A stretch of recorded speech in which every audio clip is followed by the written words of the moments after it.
ഇന്ന് ഒരു green peas കറി ആയിട്ടാണ് വന്നിട്ടുള്ളത്. ഗ്രീൻ പീസ് കറി എന്ന് പറഞ്ഞു കഴിഞ്ഞാൽ ഒരു എന്താ പറയുക, ഒരു കുറച്ച് സ്റ്റെപ്പുകളുണ്ട്, 2 തരത്തിലായിട്ട് ചെയ്യണം. അപ്പം അതങ്ങനത്തെ ഇവിടെയൊക്കെ എല്ലാവരോടും ചോദിച്ചപ്പോൾ ആരും അങ്ങനെ ചെയ്യുന്നില്ല, ഇങ്ങനത്തെ രീതിയിലൊന്നും ചെയ്തിട്ടില്ല എന്ന് പറഞ്ഞത്. അപ്പം ഞാനത് അവിടുന്ന് കുറച്ച് കാലമായിട്ട് ഞാൻ ആ ഗൾഫിലാവുമ്പോൾ തന്നെ ചെയ്തുകൊണ്ടിരുന്നതാണ്. അപ്പം അവിടെയുള്ള ഒരു ഫ്രണ്ട് ഉണ്ട്, അവർ പറഞ്ഞതാണ്. അപ്പം അതെനിക്ക് നല്ല ഇഷ്ടമായിട്ടുണ്ടായിരുന്നു അന്ന് വെച്ചപ്പം. അപ്പം അതിന് ശേഷം ഞാൻ ആ ഒരു രീതി തന്നെയാണ് ഗ്രീൻ പീസ് കറി ഉണ്ടാക്കാൻ വേണ്ടിയിട്ട് ചെയ്തിരുന്നത്. അപ്പോൾ ഇവിടെ വന്നിട്ട് ഞാൻ ചെയ്തപ്പോഴും അമ്മയ്ക്ക് ഭയങ്കര ഇഷ്ടമായി. ഗ്രീൻ പീസിന് ഒരു ചെറുതായിട്ടൊരു സ്മെല്ലുണ്ടല്ലോ, അതൊന്നും നമുക്ക് ഇങ്ങനെ ഇതേപോലെ ഉണ്ടാക്കി കഴിഞ്ഞാൽ ഉണ്ടാവില്ല. അപ്പോൾ എല്ലാവരും അതൊന്ന് കണ്ടിട്ട് ഒന്ന് ഉണ്ടാക്കി നോക്കിയുള്ളൂ ഈ ഗ്രീൻ പീസ് കറി. ഇതിപ്പോൾ നമ്മൾ അപ്പത്തിനും ദോശയ്ക്കും ചപ്പാത്തിക്ക് എല്ലാറ്റിനും കോമ്പിനേഷൻ ആണല്ലോ, എല്ലാവർക്കും അറിയാലോ. അപ്പോൾ ഇതൊന്നും ഉണ്ടാക്കിയിട്ട് എന്നോട് അഭിപ്രായം പറയാം. അപ്പോൾ ഇനി എന്താ പറയാനുള്ളത് വെച്ചാൽ, എൻ്റെ നെക്സ്റ്റ് വീഡിയോസ്, ഇനി വരാനുള്ള വീഡിയോസും അതേപോലെ മുന്നുള്ള വീഡിയോസും കാണാത്തവർ ഒന്ന് കണ്ടു നോക്കുക. കണ്ടിട്ട് ഇഷ്ടമാവുകയാണെങ്കിൽ ഒന്ന് ലൈക്ക് ചെയ്യുക. സബ്സ്ക്രൈബ് ചെയ്യാത്തവരുണ്ടെങ്കിൽ സബ്സ്ക്രൈബ് ചെയ്യുക.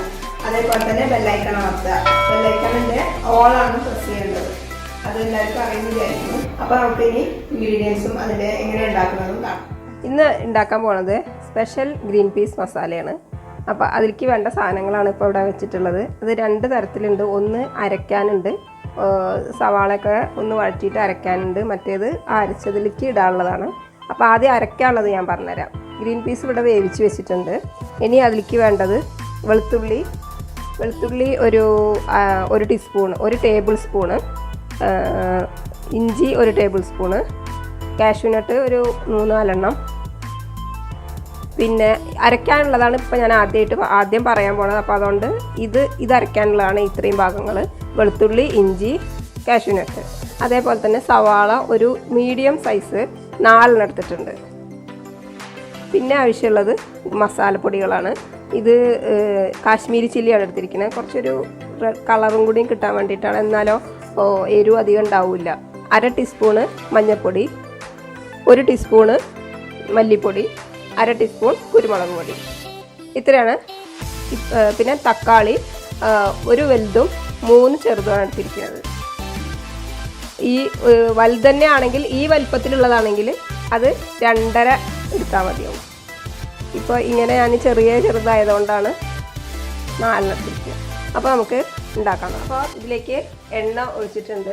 2 ടേബിൾ സ്പൂൺ എണ്ണയാണ് ഒഴിച്ചിരിക്കുന്നത്. അതിലേക്ക് നമ്മൾ ആദ്യം തന്നെ കാഷ്യൂനട്ട് ഇടുക. അതേപോലെ തന്നെ വെളുത്തുള്ളി, ഇഞ്ചി.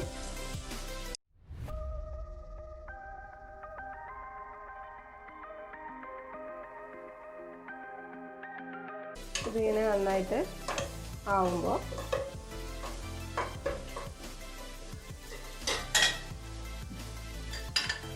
അതിലേക്ക് ഈ സവാള അരിഞ്ഞത് അതിലേക്ക് ഇടുക. ഞാൻ കുറച്ച് കറി കൂടുതലുള്ളതുകൊണ്ടാണ് ഇത്രയും സവാള എടുത്തിരിക്കുന്നത്. ഇത്ര ഗ്രീൻ പീസ് എടുത്തിട്ടില്ലെങ്കിൽ ഇത്ര ഇടേണ്ട ആവശ്യമില്ല, 2 എണ്ണം ഇട്ടാൽ മതി.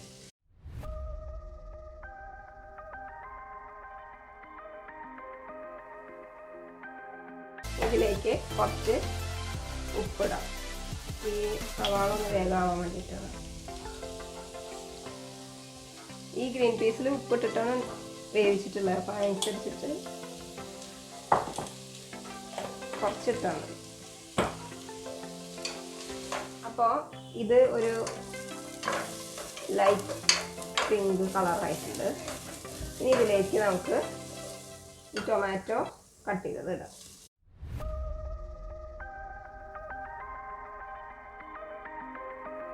ലേശം കറിവേപ്പിലയും കൂടി ഇടാം.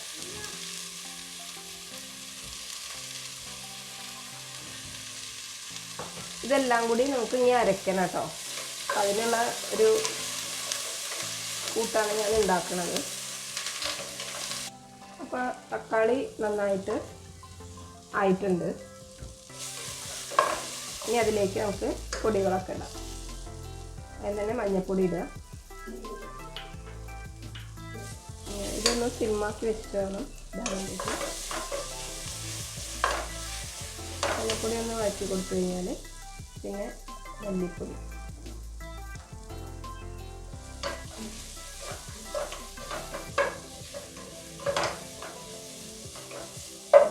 ഇട്ട് കഴിഞ്ഞാൽ കുരുമുളക്, പിന്നെ അതേപോലെ തന്നെ മുളക് പൊടി. ഈ മുളക് പൊടി കണ്ട് പേടിക്കണ്ട, ഇത് കാശ്മീരി ചില്ലിയാണ്, അതുകൊണ്ട് അധികം സ്പൈസി അല്ല.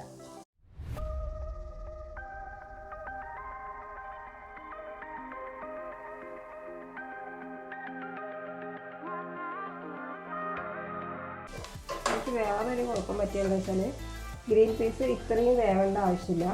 ഗ്രീൻ പീസ് ഇന്നലെ വെള്ളത്തിലിട്ട് വെച്ചതാണ്, ഇന്നലെ രാത്രി വെള്ളത്തിലിട്ട് വെച്ചതാണ്. അത് വേവിക്കുമ്പോൾ എങ്ങനെയാണെന്ന് വെച്ചാൽ മീഡിയത്തിൽ കുക്കറിൽ വെച്ചിട്ട് ഒരു വിസിലടിച്ച് കഴിഞ്ഞിട്ട് എയർ തുറന്ന് കളയണം. ഞാൻ എയർ തുറന്ന് കളയാൻ മറന്നുപോയി, അപ്പോൾ അതുകൊണ്ട് ഇച്ചിരി ഒരു വേവ് കൂടിയിട്ടുണ്ട്, ക്ഷമിക്കണം. അങ്ങനെ നമ്മൾ തുറന്ന് കളഞ്ഞിട്ട് നോക്കുകയാണെങ്കിൽ അത് കറക്റ്റായിരിക്കും, അതിങ്ങനെ പക്ക വെന്തിട്ടിരിക്കുന്നുണ്ടാവും. ഇപ്പോൾ അതിങ്ങനെ ആയിട്ടുണ്ട്. ഇനി ഇത് അരച്ചിട്ട് ഇതിനി മിക്സിയിലേക്ക് ഇതൊന്ന് ചൂടാറണം കേട്ടോ. ചൂടാറിയിട്ട് വേണം മിക്സിയിലേക്ക് ഇതാക്കാൻ വേണ്ടിയിട്ട് ഇതിൽ ഇട്ട് വയ്ക്കാം.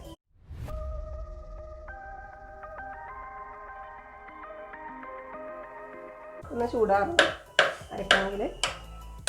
ആ സമയം കൊണ്ട് നമുക്ക് വേറൊരു കാര്യം ചെയ്യാനുണ്ട്. ഇതിലേക്ക് കുറച്ച് എണ്ണ ഒഴിക്കുക.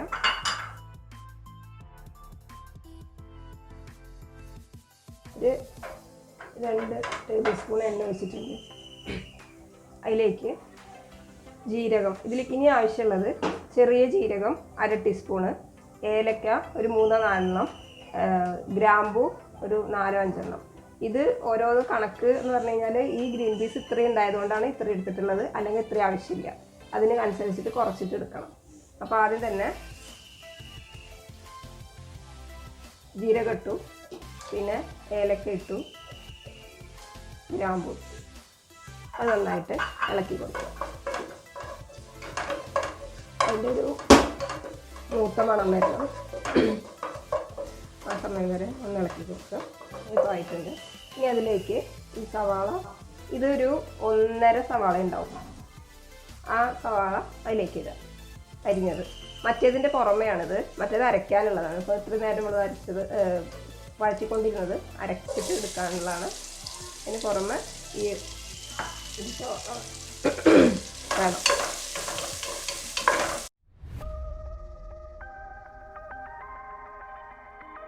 ഇത് മല്ലിയിലയാണ്.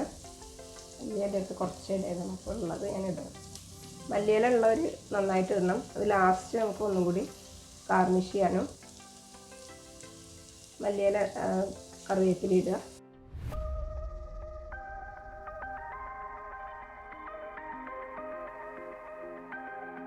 ഇനി അതിലേക്ക് പച്ചമുളക് നമ്മൾ ഇങ്ങനെ സൈഡായിട്ടാണ് കീറേണ്ടത് കേട്ടോ.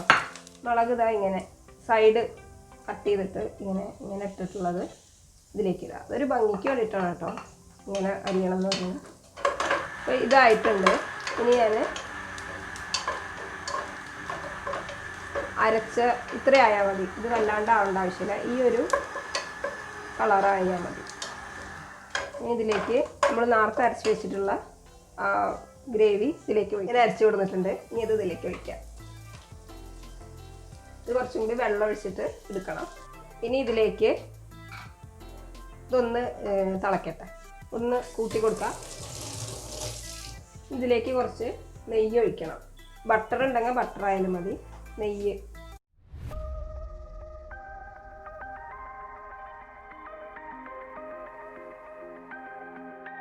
ഒരു ടേസ്റ്റ് വരാൻ വേണ്ടിയിട്ടാണ് നമ്മൾ ഈ നെയ്യും കൂടി ഇടുന്നത്. ഇനി ഇതിലേക്ക് ലാസ്റ്റ് ഇടാനുള്ളതാണ് കസൂരി മെത്തി. ഇത് തിളയ്ക്കാൻ തുടങ്ങിയിട്ടുണ്ട്. ഇനി അതിലേക്ക് നമ്മൾ ഈ ഗ്രീൻ പീസ് വേവിച്ചത് അതിലേക്ക് ഇടുക.